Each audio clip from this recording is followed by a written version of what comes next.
What's up with it, Raider Nation? It's your boy, Raider Honcho, and I'm back with a brand new video for you. If you're a fan of the Las Vegas Raiders and want to support this channel, please subscribe. And if you want to become a member today and get all kind of exclusive perks like emojis, badges, exclusive members only content, and live chats, hit that join button or hit the link in the description. Check out Raiderhoncho.com, pick you up some of that merch, and don't forget to follow me on Instagram and Twitter. Both are at Raider Honcho. So today, let's get right into it, okay? I saw Gruden do a video or a video interview with Eric Allen the last few days, and I just thought I would give a quick reaction video and kind of talk about some of the things he said, some of the things that stood out to me, and get down in the comments, let me know what stood out to you. Also hit the like button, share this.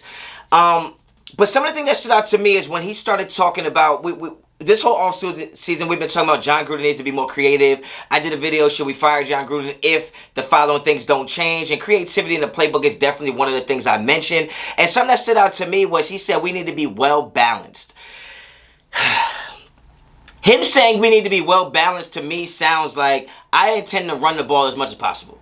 I intend to run the ball as much as possible. That's what it sounds like to me. Because we all know you don't throw the ball that much. You know what I mean? We all know that. We all know you're a power football guy. You like to run the ball. Fullback, tailback, tight end sets. We know you like to run the ball. So when he's saying he needs to be balanced, I know he's really just saying we need to run the ball more. And I just don't know how I feel about that. I think we were pretty balanced. I thought we should throw the ball even more. I thought we should take more big plays down the field. And then he went on to say that he thinks Josh Jacobs is an MVP candidate. Well, that just bolsters my opinion on what balanced means. Like, if you think you have a MVP caliber type running back and you're saying we need to be more balanced, no, you're saying we need to get that guy the ball more. Point blank period. You could dice it up any way you want. That's what he's saying is we're going to run the football. We're going to be balanced with our MVP candidate in running back, which means we're going to give him the ball, right? Another thing that stood out to me that I thought was really interesting was him saying Carr is underestimated. Now, him saying Carr is underestimated and saying Carr does a lot of things well. He says he doesn't get enough credit for how well he's played. And, he completes a lot of passes. He started to make more plays with his legs. Yeah, all that sounds good. All that sounds good. But until you get that man an extension, to me it just sounds like you're trying to boost up his trade value. You don't want to say anything negative about him. You don't want to say anything bad about him in case you know another quarterback out there that might get traded. We all know Aaron Rodgers. So I feel like this is like kind of tongue-in-cheek, right? This is him saying, we like the quarterback we have, and he's a good quarterback. He'd be a good quarterback for you. But we'll also trade him if there's something out there that we can improve on. If some way we can upgrade him, we'll do it. Because if not, then I think he will get an extension. If y'all really are tired of hearing me talk about that the organization doesn't really feel great about Derek Carr, the only way I'm going to stop doing that is if they come out and say, we're never going to trade Derek Carr because he's our franchise quarterback, or you give the man an extension. That's the only way I'm going to believe you guys, right?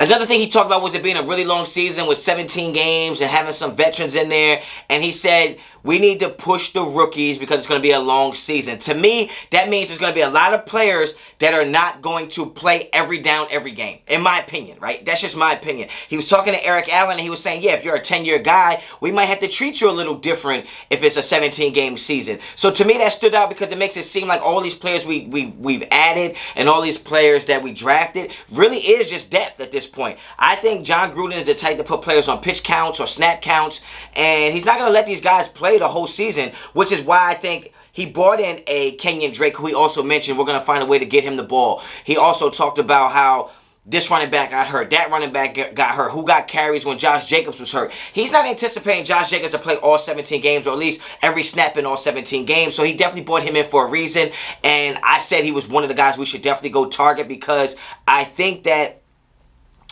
Josh Jacobs is not built for 17 games. It's just my opinion. And John Gruden as a coach is not built to make a player play 17 games. He also went on to say that Jonathan Abram has got to stay healthy. He did say he's a young talent. He's a good football player. But he says he's got to stay healthy. So he said a great offseason so far. So it's kind of, to me, trying to read between the lines, is that it sounds like he might not be sold on Jonathan Abram. It really, to me, it just sounds like that. He might not be sold. I could be wrong. Get down in the comments. Let me know what you think. It feels like he might not be sold on Jonathan Abram because usually when you're not sold on a guy, you kind of say he needs to stay healthy. He needs to stay healthy. He needs to stay healthy. He can't impact the field if he's on the training table. I get all that, but I think Jonathan Abram's issues were health related. But at the same time, If he's your guy, he's your guy. And I just don't know if the fact that they've drafted all these defensive players, they bought in secondary players, I'm not sure if Jonathan Abram's on notice. I love Jonathan Abram. I think he's going to be a great player for us, but it sounds like Gruden might be on the fence with him. All right? And another thing that stood out to me was John Gruden's terrible at pronouncing names, and it made me feel better about myself because he actually signed these players that doesn't know his name. He kept saying Trayvon Merring the whole time. And I'm like, damn, I know his name got a G in it. It's Merrick, right? Like, I'm not tripping. He kept calling him Trayvon Merrin. And it was hilarious to me that he kept doing it. Because it makes me feel better because you know that I am not a guy who says names correctly. But he also mentioned, when he talked about Trayvon Merrick being in the secondary and being a starting safety, he kept bringing up Tyree Gillespie. He kept bringing up Gillespie, and I always said Gillespie was my sleeper pick in this draft for the Raiders draft class. I said he's a guy that intrigued me the most. He was one of my favorite picks outside of the Merrick pick because I know Gillespie could play. And I tried to tell you in the beginning when we got him, he's not a strong safety. He's going to play free safety. And John Gruden mentioned it here again that he was going to add a lot of speed in the middle of that secondary. He was going to add a lot of speed to the free safety position. And I'll do a video on this, but I think Tyree Gillespie was not drafted to be depth. I think he's going to play. I think he's a little raw right now, but I think he's going to play, and I think they got him for a reason. They might have traded up to get him. I could be wrong. I could be wrong. Let me know in the comments. I'm sure you will if I'm wrong. And then he went on to talk about Casey Hayward, which was, to me, the thing that stood out the most. Because he was talking about how when Charles Woodson came in the league, he had an Eric Allen and was like, look, just watch what Eric Allen does. Watch what Eric Allen does. And he kind of said that's what he wants Hayward to be. He said he wants Hayward to be the guy in the film room, the guy in the locker room, the guy to tell these players how it's supposed to go. And that stands out to me because I've said all along, I don't think Casey Hayward's going to be our starting corner.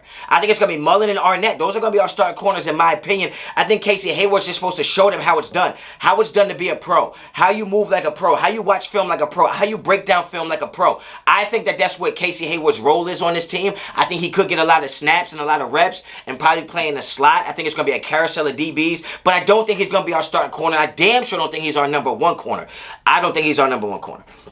So get down in the comments, let me know what you think. These are just some things that stood out to me about what Gruden said in his interview with Eric Allen. I thought it was a really good interview. It was only like 10 minutes long, but these are the things that stood out the most to me. Get down in the comments, let me know what stood out to you. If you didn't see it, go check it out and then come back and comment, all right? So if you like the video, like the video. If you like the content on this channel, please subscribe to the channel. Become a member today by hitting that join button or the link in the description for exclusive perks, members only content. You feel me? So until the next time, Raider Honcho out.